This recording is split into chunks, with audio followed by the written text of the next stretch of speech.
Hello，大家好，我係阿 B，我哋又見面啦。今日咧又要匿翻喺架車入邊食嘢。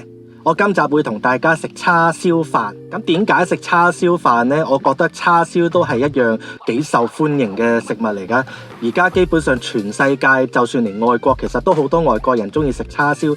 以前佢哋叫做 BBQ pork 啦，而家好多外國人都識得叫佢哋做叉燒啦，係咪？我諗你哋都聽過啦。咁尤其是我哋香港人呢，又係非常之中意叉燒嘅。香港人又幾中意叉燒。你阿媽曾經有冇鬧過你話生嚿叉燒好過生你啊？咁所以今日咧就去咗一笪地方度試下佢哋啲叉燒飯。應該話我去咗一個 Plaza 嗰度。咁點解我要去呢個 Plaza 呢？因為呢個 Plaza 咧，其實佢入邊係有3間燒臘鋪嘅，所以咧我未真係我都好少見一個商場有咁多燒臘鋪。咁但係今日我淨係試到2間啫，因為其中有一間咧就今日休息，我都唔知原來佢今日休息，咁撞啱佢今日休息係冇辦法啦。我試咗2間，咁呢2間嘅燒臘鋪咧，佢哋其實都各有擁躉，各有支持者啦。咁一間就係光頭佬啦，而另外一間咧就係呢個銀湖。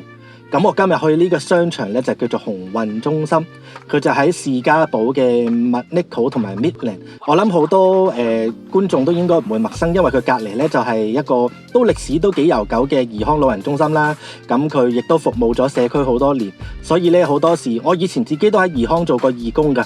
咁好多時咧 weekend 咧就會見啲仔女嚟接啲佢哋啲父母啊，或者啲老人家咧去對面鴻運中心就飲茶咁樣嘅。咁我見到今日呢2間燒臘鋪咧，其實就令我諗起香港荃灣路德圍咧，以前有2間賣豆腐花豆漿咧，鬥得好出名嘅。咁我唔知佢呢2間鋪頭有冇啲乜嘢競爭啊，或者點樣鬥咧？因為我就好少落嚟呢頭食嘢嘅。咁但係香港嗰2間豆腐花鋪啊出晒名㗎啦，係咪？你賣5蚊，我係賣4蚊；你賣4蚊，我係賣3蚊。咁我記得2年前咧，翻去香港嘅時候，佢哋係夠膽死，好似係賣到3蚊港幣一碗豆腐花嘅，3蚊港幣喎，即係5毫子加幣喎。你諗下5毫子加幣，你喺加拿大買到啲乜？咁今日呢2間鋪頭咧，佢哋嘅叉燒飯都係賣6蚊雞嘅，亦都係跟湯或者飲品。咁我今日咧2個都揀咗跟湯啦。飲品同湯嗰啲咧，我就唔會太過點樣在意㗎啦，因為其實都係例水嚟嘅啫呢啲。咁我亦都預咗啦，所以都冇乜所謂。咁我去到2間鋪頭咧，都係買咗佢哋嘅肥叉飯。而我嗌肥叉燒嘅時候咧，啲師傅都冇推搪嘅，即係話佢哋都好樂意幫我揀部位。因為我曾經試過有啲燒臘鋪咧，佢哋你如果話你要肥啊、半肥瘦啊、瘦啊嗰啲咧，佢哋係夠膽死話俾你聽，我唔知啊，我都睇唔到啊，唔識幫你睇啊咁樣，即係會有啲咁嘅態度嘅。但係今日呢2間咧係冇問題嘅，你話肥就肥，瘦就瘦，佢哋完全冇異議。咁第一間咧就係銀湖啦，就咁目測望落去咧，佢啲叉燒真係鋪到滿晒喎。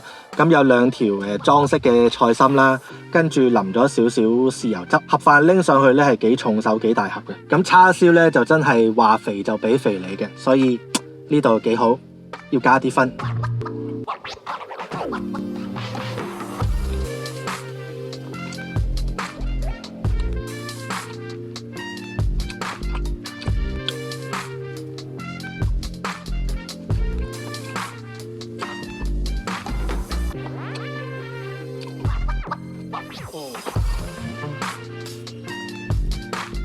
叉燒咧啲肉係超級鬆化，差唔多有入口即溶嘅感覺。咁味道咧佢都夠嘅，叉燒醬、香料，我仲食到淡淡嘅花椒八角味添。所以咧醃料各方面佢係落夠噶啦。另外就係佢斬嘅部位靚啦，即係我叫乜嘢佢就俾乜嘢，所以肥瘦夾雜，有肥有肉，哇！食落去真係超一流。唯獨是個飯咧就好似係爛咗少少，不過呢啲亦都係各有個人喜好啦。有啲就中意食硬，有啲中意食軟。咁我自己咧就比較中意硬身翻少少嘅飯粒嘅。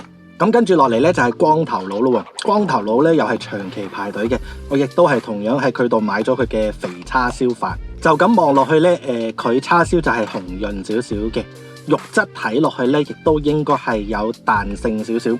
咁亦都係一樣啦，鋪咗半個飯盒嘅叉燒啦，睇落份量就好似冇銀湖咁多，不過都差唔多噶啦。咁另外又係跟咗幾條菜啦，又係跟個例湯咁樣啦。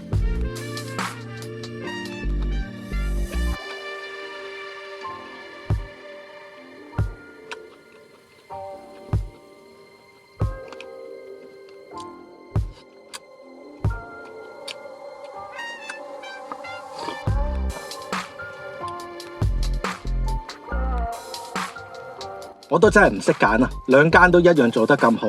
即係如果你要我好細緻咁去講嘅話呢，咁唯獨是就係光頭佬嘅叉燒呢係香啲嘅，即係嗰陣有陣好似炭火味嗰陣味道係濃過銀湖少少嘅。咁另外就係嗰個飯呢，就係做得比較好啲啦，即係唔會話太過腍太過爛身啦。所以我都真係唔識揀啊！大家價錢差唔多，位置又喺隔離。